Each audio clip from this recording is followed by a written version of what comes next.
Assalamualaikum warahmatullahi wabarakatuh. Alhamdulillah. Alhamdulillahi rabbil alamin. Wabihi nasta'in ala umuriddin yawaddin. Wassalatu wassalamu ala asrafil anbiya'i wal mursalin Sayyidina wa maulana Muhammadin wa ala alihi wa sahbihi ajma'in, amma ba'd. Yang terhormat Kepala Madrasah MTS Salafiyah, Bapak Yai Roman Mashfo yang sedang berada di tempat, dan juga seluruh Dewan Guru Asatid wa Asatidah MTS Salafiyah Kajen yang kami banggakan dan selalu saya takdimi. Dan juga terakhir kepada anak-anak didik kita, anak adik saya, terutama dalam pelajaran ilmu fikih yang saya ajar di kurang lebih 12 kelas di semua kelas 7 di tingkat awal. Pertama-tama marilah kita panjatkan puji syukur kehadirat Allah Subhanahu wa taala yang telah memberikan kita kenikmatan berupa kesehatan, salah satunya yang mana kita juga dalam sebagaimana wabah yang telah terjadi di negara kita, alhamdulillah kita menjadi salah satu orang yang selalu dijaga dan selalu dijauhkan dari wabah tersebut.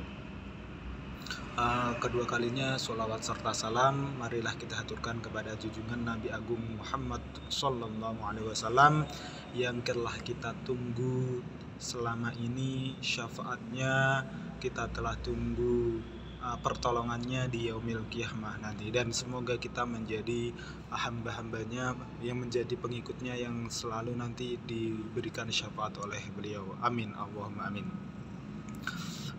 Marilah pada pertemuan kita pagi ini kita akan belajar tentang sholat fardu 5 waktu. Adapun pengertian sholat fardu adalah dalam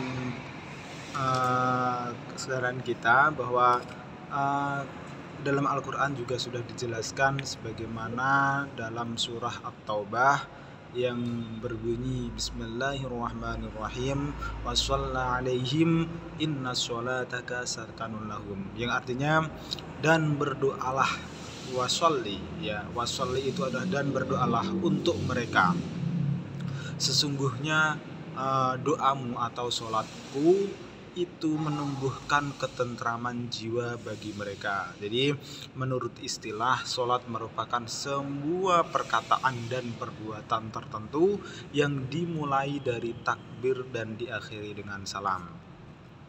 Sholat yang diwajibkan sebanyak 5 waktu.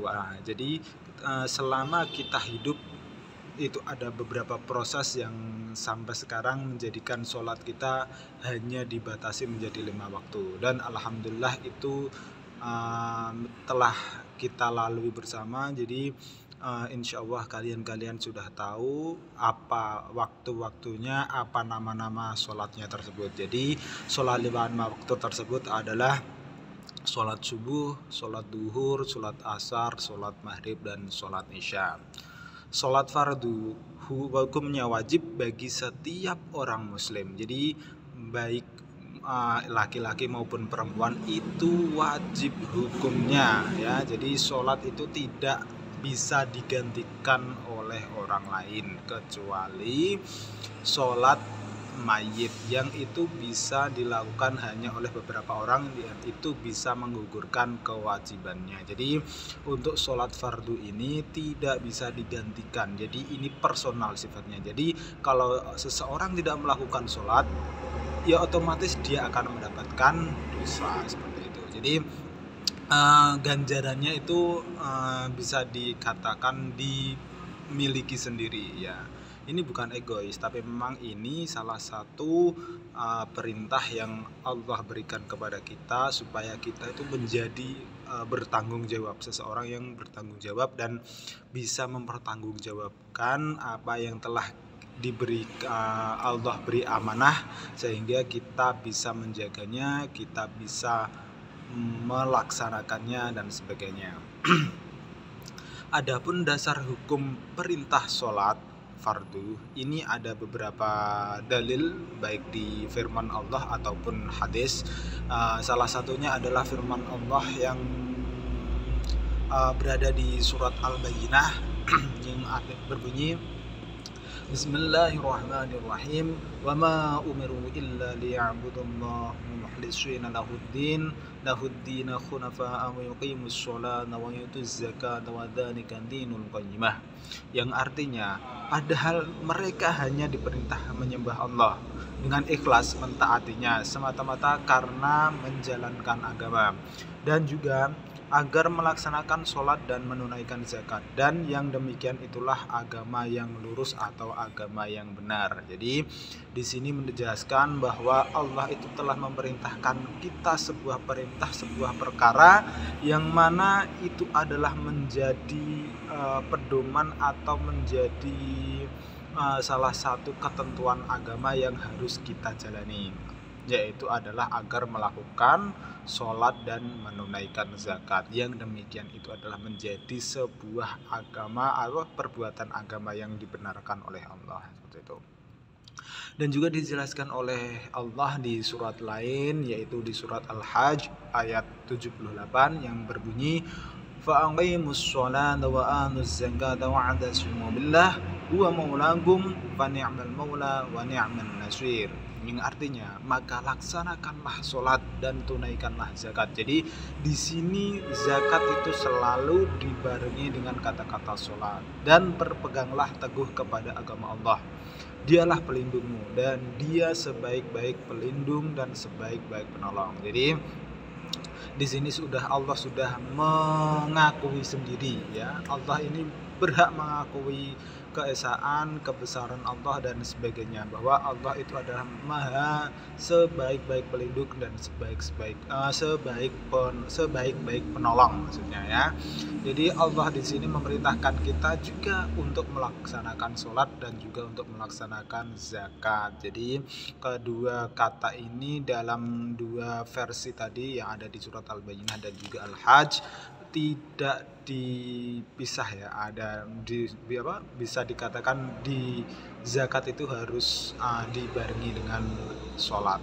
Itu maksudnya memang baik sekali, karena zakat di sini mesti ada beberapa manfaat, ada beberapa hikmah, sehingga ini selalu dibarengi dengan kata-kata sholat tersebut.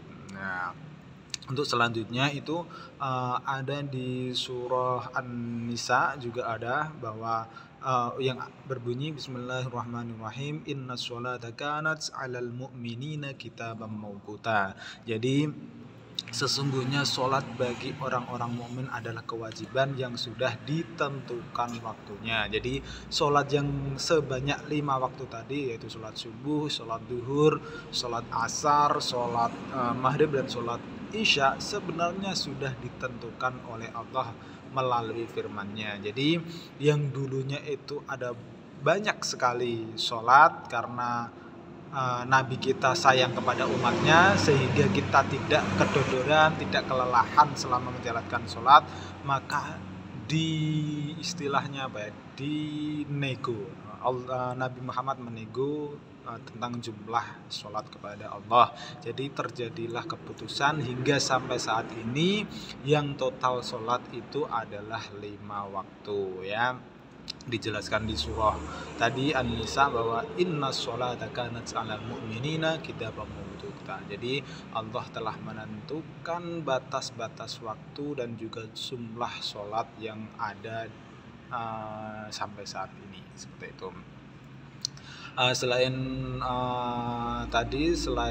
firman Allah, ada juga sabda Nabi yang berbunyi Bunyal Islamu ala khamsin syahadata an la ilaha illallah wa anna Muhammadar Rasulullah wa aqamas shalah wa ita'az zakata wa hajjal yawmus Ramadan. Jadi di sini adalah Islam ditegakkan di atas 5 perkara, yaitu bersaksi kepada Allah, bersaksi bahwa tidak ada Allah, tidak ada Tuhan selain Allah, dan bahwa Nabi Muhammad adalah utusan Allah, mendirikan sholat, mengeluarkan zakat, menunaikan ibadah haji dan berpuasa pada bulan Ramadan. Jadi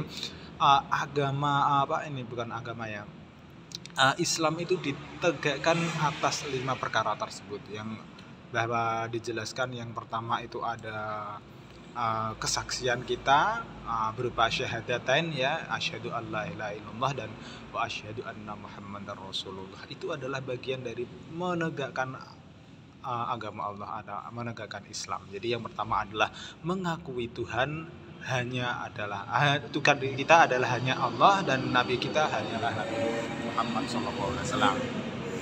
Selain itu kita diperintahkan juga untuk menunaikan sholat, menunaikan zakat dan juga haji di Makkah.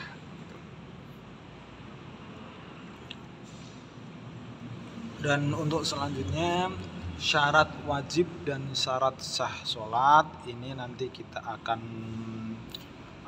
bahas di pertemuan selanjutnya. Yang penting untuk pertemuan daring ini saya hanya cukup membahas tentang sedikit pengertian tentang sholat fardu 5 waktu dan juga dasar-dasar hukum yang sekiranya bagaimana sih kok sholat itu harus kok diwajibkan, bisa nggak kita meninggalkan salah satunya. Nah setelah kita mendengarkan atau setelah saya jelaskan tadi bahwa ada beberapa ayat Al-Quran dan juga beberapa dalil atau sabda Nabi bahwa sholat fardu 5 waktu itu tidak bisa ditinggalkan dalam keadaan apapun. Jadi maupun itu bepergian, maupun dalam keadaan sakit, maupun ada udzur yang besar, itu tidak bisa ditinggalkan. Karena apa? Sholat fardu itu sudah ada porsinya sendiri. Dan cara melakukan sholat ini juga sesuai dengan keadaan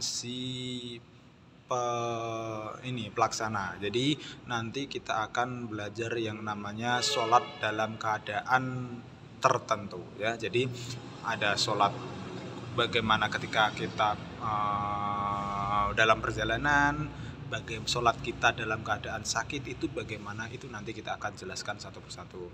Yang intinya untuk pagi ini kita hanya fokus belajar tentang pengertian sholat dan juga dasar-dasar hukum diwajibkan atau diperintahkan sholat fardu 5 waktu. Ya mungkin cukup sekian dari saya. Mohon maaf apabila ada kata-kata yang kurang baik, kata-kata yang kurang jelas. Mohon nanti bisa dipertanyakan di lain kesempatan, tentunya saat kita bertatap muka. Karena insya Allah berkahnya kita bertatap muka secara langsung dan bertatap muka secara daring seperti ini insya Allah sama. Jadi mari kita sama-sama berdoa semoga dengan adanya pertemuan yang tidak secara tatap muka atau secara langsung ini juga ilmunya nyampe kepada kita dan juga selalu diberkahi oleh Allah Subhanahu wa taala. Baiklah, cukup sekian dari saya. Billahi taufiq wal hidayah. Assalamualaikum warahmatullahi wabarakatuh.